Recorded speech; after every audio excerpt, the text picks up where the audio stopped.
The big question that we have for Mars is, did life ever exist on that planet?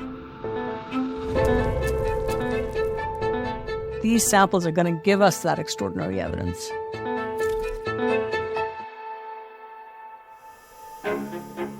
The Perseverance rover is right now studying different rocks that are on Mars and collecting samples of those rocks and dust to cache those in a sample collection and hopefully have those picked up to bring them back to Earth in the future for further study in all the best labs that we have.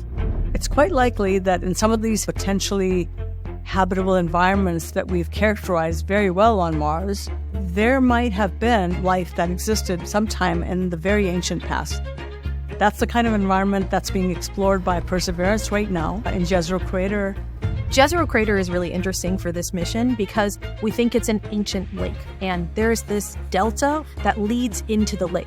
And that's perfect because if you think of rivers that are on Earth, that's where all of these signs of life get sedimented and stored for really long periods of time. And we're looking for life that we think existed billions of years ago. And we've, in fact, got already a treasure trove of materials, of samples, that are better than we even imagined we would have at this point. We have a diversity of rock types, including sedimentary rocks, meaning that they were laid down by water, and are fantastic at preserving evidence of ancient life.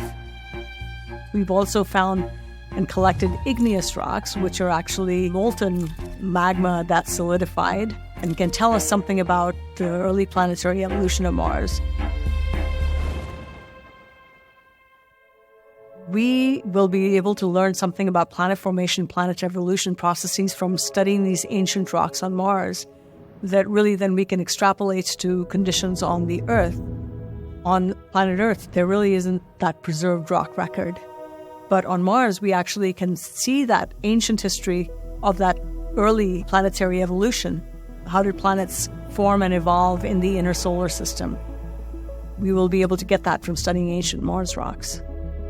What we can do with this mission is go broad across the crater floor, delta front, upper fan, and beyond, and then go deep by hopefully getting those samples back and doing every type of analysis you can do. And for astrobiologists, that's the dream. You get the breadth, you get the depth, and you get all the contents.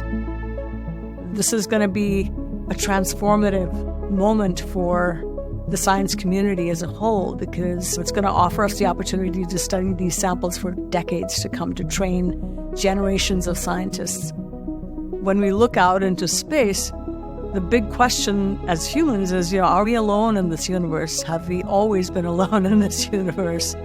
And these rocks will have really incredible stories to tell about the history of Mars and the possibility of ancient life on Mars.